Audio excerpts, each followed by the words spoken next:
অনুপাত সদৃশতা ও প্রতিসমতা আমাদের অধ্যায় 14 আজকের এই ক্লাসে আমরা অনুপাত বিষয়ক যে ব্যাপারগুলি জানা প্রয়োজন, আমাদের 14.1 যে বেসিক বিষয়গুলি প্রয়োজন এবং যেই নিয়মগুলি জানা থাকা প্রয়োজন ওগুলো নিয়ে আলোচনা করব।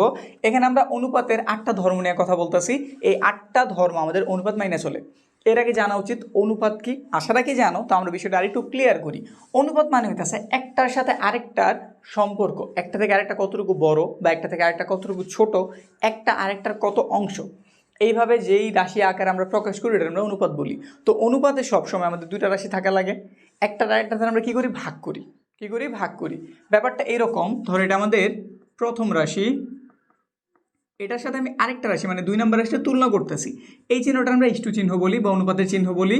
এখানে হলো আমাদের দ্বিতীয় রাশি, ঠিক আছে। কিন্তু প্রথম রাশির আরেকটা নাম আছে। প্রথমে ইস্টুর সামনে যেজন থাকে তার আমরা পূর্ব রাশিও বলি, তার নাম কি, পূর্ব রাশি। এবং আমাদের পরে যেজন থাকে তার আমরা বলি উত্তর রাশি। এটার এইভাবে লেখা যেই কথা, যদি আমি পূর্ব রাশি এটার উপরে লিখি আর উত্তর রাশিটারে নিচে লিখি, যে ভগ্নাংশ আকারে পাওয়া যায়, এটাও মূলত একই কথা। তো এইভাবে থাকা যেই কথা, এভাবে থাকা ঠিক একই কথা। হিসাবের সুবিধার জন্য আমরা ম্যাক্সিমাম সময় এটা থেকে এটা তৈরি করে নিই, বুঝতে পারছি। এখন এটা আসলে জিনিসটা কেমন, ধরো একটা বস্তু এ, তার মাপ হইতেছে, ধরে নিলাম এখানে 15 মিটার, সে কত, 15 মিটার। আরেকটা বস্তু নিলাম আমি ভি, সে ধরলাম আমার 5 মিটার। এখন যদি আমি বলি এটা থেকে এটা কতটুকু বড় বা এটা থেকে এটা কতটুকু ছোট, তাহলে ঘটনাটা তুমি কি বলবা, এটা থেকে এটা 3 গুণ বড়, এটা থেকে এটা কয় গুণ বড়, 3 গুণ, বা এটা থেকে এটা কয় গুণ ছোট, 3 গুণ ছোট, বুঝতে পারছি। এই যে একটা তুলনা করলাম, এটা থেকে ওইটা কতটুকু বড় বা ছোট, এই তুলনাটারই মূলত আমরা কি বলি, অনুপাত বলি। বিষয় কি বুঝাইতে পারছি? এখন এটা বুঝলাম, ঠিক আছে, যে এদের আমরা কি বলি, অনুপাত বলি। একটু লিখেই নেই, A:V, মানটা হবে এরকম 15:5। এই দোনোটারই কিন্তু 5 দ্বারা কাটাকাটি করা যেতেছে, মানে 5 দ্বারা এটারও ভাগ যায়, এটারও ভাগ যায়, তাদের দোনোজনের ভেতরই 5 একটা কমন গুণনীয়ক আছে। তাহলে ভাগ দেওয়ার পরে যেই আমার মানটা থেকে যাবো, যাদের ভেতর কমন কোনো গুণনীয়ক নেই, আমরা ওইভাবে মূলত অনুপাত্রে প্রকাশ করি। আমরা অনুপাত্রে এইভাবে রাইখা দেই না, আমরা মূলত এটার প্রকাশ করি এইভাবে, যে এটার মান হয়ে যাব কত, 3। 5 দিয়ে ভাগ দিলে এটা যাব 3, আর এটা হয়ে যাব কত, 1। মূলত আমরা অনুপাতটা এইভাবে প্রকাশ করি, একটা এটার কয় গুণ, 3 গুণ, বুঝতে পারছি। এখন এইখানে এগুলো তো মিটারে দেওয়া ছিল, আরেকটা রাশি ধরো দিয়ে দিল সি, সে হইতেছে 10 কেজি। এখন যদি কেউ বলে এ আর সি এর অনুপাত বের করো, তুমি কি বের করতে পারবা? একটা হচ্ছে আমাদের মিটার, আরেকটা হচ্ছে আমাদের কেজি। এখন যদি বলে এটা থেকে এটা কতটুকু বেশি বা এটা থেকে এটা কতটুকু বড়, কতটুকু কম, তুমি কি বলতে পারবা? বলা সম্ভব না, কারণ দুইটা হচ্ছে দুই টাইপের জিনিস। এখানে কেজি ধারা আমি মূলত হিসাব করি তার ভর কতটুকু, আর এইখানে আমি মিটার ধারা হিসাব করি সে লম্বায় কতটুকু। দুইটা কি দুই টাইপের জিনিস না? তাহলে অনুপাত হইতে হইলে সব সময় আমাদের এই দুইজন রাশির, এই যে দুইজন রাশির কি হইতে হইব, একই জাতীয় হইতে হইব, মানে সমজাতীয়। দুইজন যদি মিটার হয় মিটারই, দুইজন যদি কেজি হয় কেজি, দুইজন যদি বছর হয় বছরই, বা অন্য কিছু যাই হইব, প্রতিটা একই জিনিস। এজন্য আমাদের অনুপাতের কোনো আসলে একক থাকে না, এটা জাস্ট একটা পরিমাপ বোঝায়, এটার থেকে এটা কতটুকু বড় বা ছোট, বুঝতে পারছি। তো আমাদের ব্যাপারগুলি কাজ করে। এখন ঠিক আছে, আমাদের এটা হইতেছে মিটার, এটা হইতেছে মিটার, এখানে আমরা কেজি লিখছি। আমরা ঘটনাটা এমন করতে পারি, ধরার একটা বস্তু আমি ডি নিয়ে নিলাম, আর একটা বস্তু কি নিয়ে নিলাম, ডি নিয়ে নিলাম, এখানে আমি লিখছি 10, এটার মান দিয়ে দিলাম ধরো 30। এখন যদি দুটো আমি একটু অনুপাত করি, যেমন এখানে আমি লিখতেছি D:C, ডি এর মান 30 কেজি আর সি এর মান হইতেছে 10 কেজি। এই দুটোটা চাইলে কিন্তু আমি 10 দ্বারা ভাগ করতে পারি, এটা 3 বার গেল, এটা গেল একবার। একটু তাকায় দেখো, এইখানে আমি 3:1 পাইছি, এইখানে আমি 3:1 পাইছি। এই দুটো ছিল আমাদের দৈর্ঘ্যের অনুপাত বা মিটার, আর এটা হইতেছে আমাদের ভরের বা ওজনের অনুপাত কেজি, বুঝতে পারছি। কিন্তু দুটোটার মান কিন্তু সেম বের হয়েছে। এইখানে দুটো সমজাতীয় রাশি, এইখানে দুইটা সমজাতীয় রাশি, কিন্তু এই দুজন আবার সেম না। এটা হচ্ছে মিটারের জিনিস, এটা হচ্ছে আমাদের কেজির জিনিস, দুইটা আলাদা, কিন্তু তাদের মান কিন্তু সেম বের হয়েছে। আমি বলছিলাম আমাদের অনুপাত আসলে কোনো একক মাইনা চলে না, সে আসলে হচ্ছে একটা থেকে একটা কতটুকু বড় বা ছোট। এবার যেহেতু দুজন সেম হয়ে গেছে, দুজনের মান কি সেম বের হয়েছে না, তাহলে তুমি অবশ্যই লিখতে পারো যে A/B সমান D/C। তুমি এটা অবশ্যই লিখতে পারো। এটা আমাদের একটা অনুপাত, এটা আমাদের অনুপাত, কিন্তু দুজনের মানই কত বের হয়েছে, সমান 3:1। এটা আমাদের 3:1, এটা আমাদের 3:1। এই যে তুমি দুইটা অনুপাতটা একত্রিত করে যেটা তৈরি করলাম, দুইটা অনুপাতরে একত্রিত করে যেটা তৈরি করলা এটাতে আমরা বলি সমানুপাত। একটু হিসাব করো, সমকথা আছে। কি কথা আছে? সমকথা আছে। সম মানে সমান, সমান অনুপাত। দুইটা অনুপাতের মান বা রেজাল্ট যদি সমান হয়ে থাকে তাহলে তাদের আমরা কি বলি? সমানুপাত। বুঝতে পারছি ঘটনাটা? আমাদের দুই টাইপের জিনিস হোক, কিন্তু তাদের মান যদি সেম হয়ে যায় আমি দুইটার সমান আকারে লিখতে পারি। দুইটার সমান আকারে কি করতে পারি? লিখতে পারি। আমাদের সমানুপাত এই ধর্মটা মাইনে চলে। অনুপাত হইতে হইলে অনুপাত হইতে হইলে দুটোটা সেম সমজাতীয় রাশি হইতেই হইব। কিন্তু দুইটা অনুপাত আছে, দুই টাইপের রাশি, দুই টাইপের রাশি কিন্তু তাদের মান সেম, তখন আবার তুমি দুইটা সমান দিয়ে লিখতে পারবা। এদের আমরা কি বলি? সমানুপাত বলি। বুঝতে পারছি ঘটনা? এবার অনুপাত আর সমানুপাত যেহেতু একটা আমরা বুঝতে পারছি, ধারণাটা মোটামুটি বুঝতে পারছি। এখন এই দুজন কি শর্ত মেনে চলে, এই আটটা শর্ত সম্বন্ধে একটু জানি। প্রথম শর্তটা কি বলছে দেখো, a:b x:y, আবার এখানে c:d, ওটার মানে x:y। যদি বিষয়গুলো আমরা একটু লিখি, এইখানে দেওয়া আছে a:b x:y, আবার এখানে দেওয়া আছে আমাদের c:d, এটার মানে x:y। এখন ঘটনাটা হইতেছে x:y এর মান কি তুমি জানছো না? c:d। আচ্ছা, এই যে এটার পরিবর্তে যদি আমি c:d লেখা দিই, কোনো প্রবলেম আছে কি? আমি তো এখানেই জানছি যে x:y যেই কথা, c:d একই কথা, তো এটা রিপ্লেস করে আমি এটা বসাই দিছি। এখন মাঝখান থেকে এটা বাদ দিয়ে দাও তো, এই দুটো কি সমান না? তাহলে a:b c:d। তো ঘটনাটা কি, যদি আমাদের একটা অনুপাতের রেজাল্ট, ধরো একটা রেজাল্ট বের হয়েছে, যেটাই মনে করো, ধরো এখানে একটা রেজাল্ট বের হয়েছে, আবার তুমি c এর d দ্বারা ভাগ করে সেম রেজাল্ট পাইছো, মানে এই দুটো রেজাল্ট কি সেম, তাহলে আমাদের এই দুটো অনুপাতও সমান, মানে দুইটা অনুপাত একত্রিত হয়ে এই যে একটা সমানুপাত তৈরি করলো। ক্লিয়ার? পরেরটার দিকে তাকাই, এইখানে a:b v:a দেওয়া। ঘটনাটা কি দেওয়া?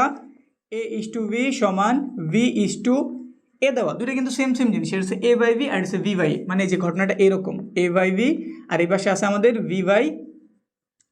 বুঝতে কি পারছি? ঘটনাটা হচ্ছে এইরকম। এখন দেখো তুমি তাকে এইখানে যদি আমি একটু আড়াআড়ি বা ক্রস গুণন করি, এটার সাথে এটা গুণ হয়ে গেল, a² পাওয়া গেল, এটার সাথে এটা গুণ করলাম, v² পাওয়া গেল। এখন এখানে স্কোয়ার আছে, এখানে স্কোয়ার আছে, নিচের লাইন যদি বাদ দিয়ে দিই তাহলে a = v কি পাওয়া যায়? বুঝতে পারছি? যদি আমাদের একটা অনুপাত তার বিপরীত অনুপাতের সমান হয়, এটা তার কি বিপরীত অনুপাত, মানে উল্টাই দিছি। একটা ছিল আমাদের a/v আর এটা আমি উল্টাই দিয়ে লিখছি v/a, এটা কি তার উল্টা ভার্সন না? এটার কি উল্টাটা না? যদি এই দুজন সমান হয় এর অর্থ আমার a আর v এর মানও কেমন সমান। বুঝতে পারছি? পরেরটার দিকে তাকাই, 3 number, a:b x:y, v:a y:x। এইখানের ঘটনাটা এইখানে একটু বুঝাই নেই, তাহলে বিষয়টা ভালো মতো বুঝতে পারবা। x:y, এটার আমরা একটা লাইন বাড়াই, তাহলে এটার পাওয়া যাবো a/v, এটার পাওয়া যাবো x/y। আমরা একটা নিয়ম জানি, ব্যস্তকরণ মানে কি? উল্টায় দাও। ব্যস্তকরণ মানে কি? জিনিসটা কি করো? উল্টাও। তো জিনিসটা যদি আমি উল্টাই দেই তাহলে এখানে আমার কি ঘটবো? b উপরে চলে যাবো, a নিচে এসে পড়বো। এখানে আমাদের y উপরে চলে যাবো, x নিচে এসে পড়বো। এখন এটা যেই কথা, এটা যদি আমি এইভাবে লিখি যে v:a y:x, দেখো তো একই জিনিস কিনা? এটা এরকম ছিল, a:v ছিল, x:y ছিল, এটার আমি a/v লিখছি, x/y লিখছি। তারপর এখানে আমি একটু ব্যস্তকরণ করছি। ব্যস্তকরণ মানে উল্টাই দিছি। কি করছি? উল্টাই দিছি। ঘটনাটা উল্টাই দিলে উপপক্ষে উল্টায় যায়, আবার মান সেম টু সেমই থাকে। তো এই যে উল্টাই দিছি। এখন এটা লেখা যেই কথা, v:a লেখা একই কথা, y:x লেখা একই কথা। তো বোঝা গেল এটা যেই জিনিস এটা ঠিক একই জিনিস, জাস্ট এটার কি ব্যস্তানুপাত, মানে উল্টা অনুপাত, এটা আমরা বিপরীতকরণ বলি।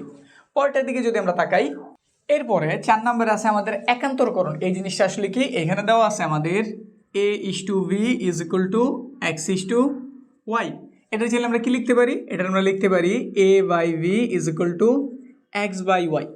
একান্তর মানে হয়েছে আমরা কোনাকুনি চাইলে তাদের অবস্থার পরিবর্তন করতে পারি। এই ক্ষেত্রে যদি কোনাকুনি পরিবর্তন করে নতুন যে মানটা পাওয়া যায় বা নতুন যে অনুপাতটা পাওয়া যায় তাদের মান সেম, মানে আগে আমরা যে সমানুপাতটা দেখতেছিলাম এটা যেমন সমান, এটা সমান, এখন যদি তাদের একটু আমি পরিবর্তন করি, পরিবর্তনটা কীভাবে? কোনাকুনি হইতে পারে। যেমন এটা উপরে আছে, এটা নিচে আছে, এই জন্য জায়গা তাদের পরিবর্তন করলো, যে এই যে এইভাবে তারা জায়গা কি করলো? পরিবর্তন। তাহলে কী হবে ঘটনাটা? এই ছিল আমাদের y এসে পড়বো নিচে v এর মতো v, আর আমাদের y এর জায়গায় a চলে যাব। এই যে যেটা পাওয়া গেল এটা আমাদের একটা সমানুপাত ছিল, এটা আরেকটা সমানুপাত, দুটা কিন্তু আলাদা সেম না, কিন্তু তাদের মান সমান। তাদের আমি কি করছি? কোনাকুনিভাবে জায়গা পরিবর্তন করছি। এটা যেই মান প্রকাশ করতো এটা ঠিক একই মান প্রকাশ করবো, মানে এটার মান, এটার ভাগফল একটা আরেকটা যেমন সমান ছিল, এইখানেও ঠিক তুমি সেম রেজাল্টই পাইবা। এখন এইভাবে শুধু যে কোনাকুনি তারা পরিবর্তন হবে এমন না, তারা চাইলে এভাবেও হতে পারে। যেমন তুমি চাইলে এটা এইভাবেও লিখতে পারো।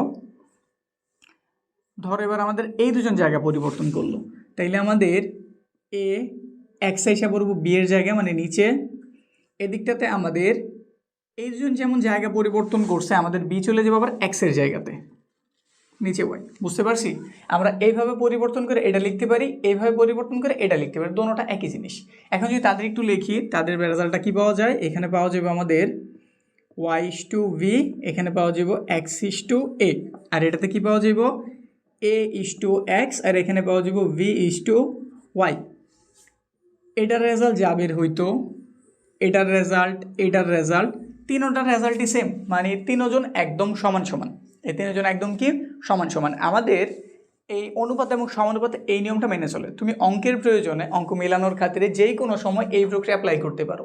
যেমন তোমার এর সাথে এক্সের প্রয়োজন, তুমি চাইলে যে জায়গা পরিবর্তন করে এর এখানে আনতে পারো। আমাদের ভি এর সাথে ওয়াইয়ের উপরে প্রয়োজন, তার জায়গা পরিবর্তন করে এখানে আনতে পারো, মানের কোনো পরিবর্তন হইব না। আমাদের অনুপাত এই নিয়মটা খুব ভালোভাবেই মানে। আর এই নিয়মটার আমরা কি বলি? একান্তরকরণ, মানে কোনাকুনি পরিবর্তন। একান্তরকরণ কি? এভাবে তুমি মনে রাখবা, কোনাকুনি তারা কি হতে পারে? জায়গা রিপ্লেস করতে পারে। ঠিক আছে, পরেরটার দিকে তাকাই। এটাতে বলা হচ্ছে আর গুণন, খুবই বেসিক, খুবই নর্মাল একটা জিনিস। এমনি তো আমরা এটা জানি, কিন্তু নিয়মে যেহেতু পারে এই জন্য আবার একটু জানি। ধরো এখানে আমাদের যা দেওয়া আছে তাই লিখতেছি। a/v দেওয়া আছে, সমান দেওয়া আছে c/d। আমরা জানি এটা যেই কথা, আমাদের a/v আর এখানে c/d একই কথা।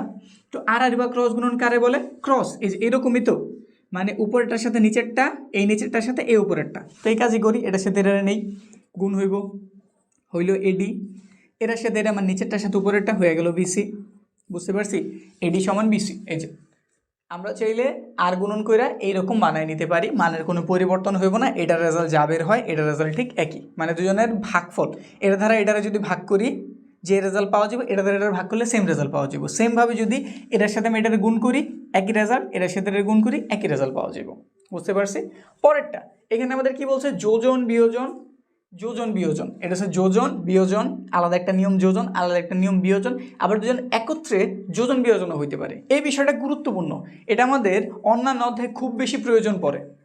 তো এই বিষয়গুলো একটু খুব ভালো মতো জানার চেষ্টা করি। এখানে দেওয়া আছে আমাদের a/v = x/y। ঠিক আছে, পরের লাইনে চাইলে আমি এটা লিখতে পারি a/v, এখানে লিখতে পারি আমি x/y। উপরে যে থাকে তার আমরা কি বলি? তার আমরা বলি লব। একটু খেয়াল দিও। আর নিচে যে থাকে তার আমরা কি বলি? হর। এখন তুমি যদি যোজন বিয়োজন করো, প্রথমে ধরো যোজনের কথা বলতেছি। যোজন মানে হচ্ছে যোগ করা। যোজন মানে কি? যোগ করা। সিম্পল হিসাব, উপরটার সাথে নিচেরটা যোগ হইব, মানে আমাদের লবের সাথে হর কি হইব? যোগ হইব। লবের সাথে হরের কি? যোগ। এই যে লব, এই যে হর, দুটার যোগ করলাম। আর যোগ করে সবসময় তুমি উপরে, মানে লবের জায়গাতেই লিখবা। কই লিখবা? লবের জায়গাতে। হরের জায়গায় লেখার কোনো প্রয়োজন নাই। তুমি যোজন বিয়োজন যেইটাই করো, সবচেয়ে প্রথম লবের কাজ। এটা তুমি শুধু মাথায় ফিক্সড করো। আমি যোজন করি, বিয়োজন করি, বা যোজন বিয়োজন একসাথে করি, সবার প্রথম কাজ লবের। সবার প্রথম কাজ কই? লবে, মানে উপরেরটার প্রাধান্য বেশি। এইটুকু মাথায় নিয়ে তুমি কাজ করবা। লিখছি, আমি তো শুধু কি করতেছি? যোজন। এই আমার যোজন তো করা হয়ে গেছে, আর তো কিছু করার প্রয়োজন নেই। তাহলে নিচে যে যেমন আছে ওই রকমই এখানেও সেম কাজ, যোজন। তাহলে এক্সের সাথে ওয়াইয়ের কি? যোগ। বিয়োজন তো আর করি না, তাহলে নিচে যা আছে ঠিক তাই। এইটুকু আমরা বলি যোজন। এটুকু আমরা কি বলি? যোজন। বুঝতে পারছি? যোগ করছি, যোজন হয়ে গেছে। এখন যদি বিয়োগ করতাম, এই জিনিসটাই জাস্ট যদি খালি কি করতাম? বিয়োগ করতাম। মানে এইখানে যে এটা থেকে আবার কইরা দেখাই দিতেছি, মূলত এটা থেকে না, যে এইখান থেকে দেখাইলে ভালো হইব। এই লাইনটা ধরো আপাতত চিন্তা দেওয়া বন্ধ করি। আগেরটাতে কি করছি? যোজ। এটাতে কি করবো? বিয়োগ। উপরটা থেকে নিচেরটা বিয়োগ, শেষ। উপরটা থেকে নিচেরটা কি? বিয়োগ, শেষ। এটার নাম হইতেছে আমাদের কি? বিয়োজন। বিয়োজন। এবার যদি আমাদের যোজন বিয়োজন একসাথে হয়, প্রথম কাজ লবের, তো লবে আমরা যোজন করতেছি। দ্বিতীয় কাজটা হইব হরে, মানে তাহলে আমরা হরে আমরা বিয়োজন করতেছি। দেখি প্রক্রিয়াটা। যোজন, যোজন মানে তোমরা দেখছি এর সাথে ভি এর যোগ, নিচে ভি এর মতো ভি। এটা একটু পরে লিখি, কারণ এখানে আমরা যোজনের সাথে বিয়োজন করুন, তাহলে এটা একটু পরে লিখতেছি। এবার সেম করি, উপরটার সাথে নিচেরটা কি? যোগ। এবার বিয়োজন, তো বিয়োজনের বেলা কি করতে হবে? নিচেরটা থেকে উপরেরটা বিয়োগ করে দিবা না।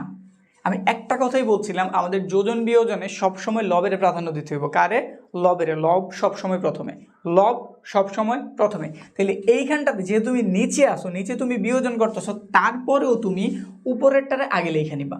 লবের আগে লিখবা, লবের থেকে তুমি এই হরের বিয়োগ করবা। এই যে a - এর ভি, এখানে কত হইব এক্স মাইনাসের ওয়াই, এটার নাম হইতেছে যোজন বিয়োজন, যোজন বিয়োজন। এবার একটা এক্সট্রা বিষয় দেখাই। এখন ধরো আমাদের আগে বিয়োগেরটা প্রয়োজন, তারপরে যোজনেরটা প্রয়োজন, মানে আগে আমরা বিয়োগের মান চাইতেছি, পরে আমি যোগের মান চাইতেছি। তাই লেখাটা হবে এইরকম, বিয়োজন যোজন করে, যোজন করে। সেক্ষেত্রে আমরা কি করতে পারি, যেহেতু বিয়োজন বলছি তাহলে উপরে বিয়োজন হইব, তাহলে এ থেকে বি এর বিয়োগ উপরে, তারপরে যোজন, আবার এ থেকে বি এর যোগ। এখানেও সেম কাজ, এক্স থেকে ওয়াই রে যেহেতু আমরা বিয়োজন আগে বলছি, আগে বিয়োগ করে নাও, তারপরে যোজন বলছে তাহলে নিচে যোগ করো। বুঝতে পারছি? তো আমাদের এই সবগুলি সেম, এটা থেকে এটা লেখা যেই কথা, এটা থেকে এটা লেখা কি কথা, এটা থেকে এটা লেখা, এটা থেকে এটা লেখা, অথবা এটা থেকে এটা লেখা, সবই একই জিনিস, মানের কোনো পরিবর্তন হইব না, মানের কোনো পরিবর্তন হইব না। বুঝতে পারছি? এই দুজন যেহেতু সমান ছিল, যেই কাজই করি এটা যেহেতু সমান রয়েছে, যোজন করার ফলেও তারা সমান রয়েছে, বিয়োজন করার ফলেও সমান রয়েছে, যোজন বিয়োজন করার ফলেও সমান রয়েছে, বিয়োজন যোজন করার ফলেও সমান রয়েছে, তাদের মানের কোনো পরিবর্তন হইব না। বুঝতে পারছি? এর অর্থ কিন্তু আবার এমন না যে এটা যেই কথা এটা একই কথা, মানে এই যে একই কথা একই জিনিস না, এই দুইটা সমান, এই বিষয়টা সেম। এখানে আমরা ম্যাক্সিমাম অনুপাত থেকে মূলত এখানে যে ধর্মগুলি বুঝাইছি এগুলো সব সমানুপাতের ধর্ম বুঝাইছি। নামে ঠিক আছে অনুপাত ও সমানুপাতের ধর্ম, কিন্তু একটু বিস্তারিত হিসাব করতে গেলে বোঝা যায় এগুলো মূলত আমরা যাই বুঝাইছি সব হইতেছে আমাদের সমানুপাত, মানে দুইটা অনুপাতের মধ্যকার সম্পর্ক বুঝাইছি। বুঝতে পারছি? তো এই ক্লাসে বেসিক আমাদের কমপ্লিট হইলো। সামনের ক্লাস থেকে আমরা অধ্যায়ের যে সমাধানগুলি আছে, গুরুত্বপূর্ণ কিছু উপাদ্য আছে, ওগুলোর সমাধান দেখতেছি, কারণ আমরা আমাদের এই কোর্সে কিছু বাদ দিব না বলছি, একদম সব তুমি পাইবা। তো এই কোর্সে যদি ভর্তি হতে চাও, তোমার গণিতের বেসিক যদি একদম পোক্ত করতে চাও, গণিতে একটা ভালো স্কোর করতে চাও, একদম সব কিছু নিয়ে, তাহলে আমাদের ডিসক্রিপশনে যাও, আমাদের ভর্তি ফর্ম আছে, ভর্তি হয়ে যাও। আর এর আগে যদি কোর্স সম্বন্ধে বিস্তারিত কিছু জানতে চাও, কোনো প্রশ্ন থেকে থাকে, এর নিচে আমাদের হোয়াটসঅ্যাপ নাম্বার পাইবা, এক ক্লিকে তুমি আমাদের মেসেজ দিতে পারবা। তুমি কি জানতে চাও আমাদের জানাও, আমাদের প্রতিনিধি অবশ্যই তোমার জানাই দিব, তারপর আগ্রহী হলে কোর্সে ভর্তি হতে পারো। তো আজকের ক্লাস এই পর্যন্তই, দেখা হইতেছে সামনের লেকচারে।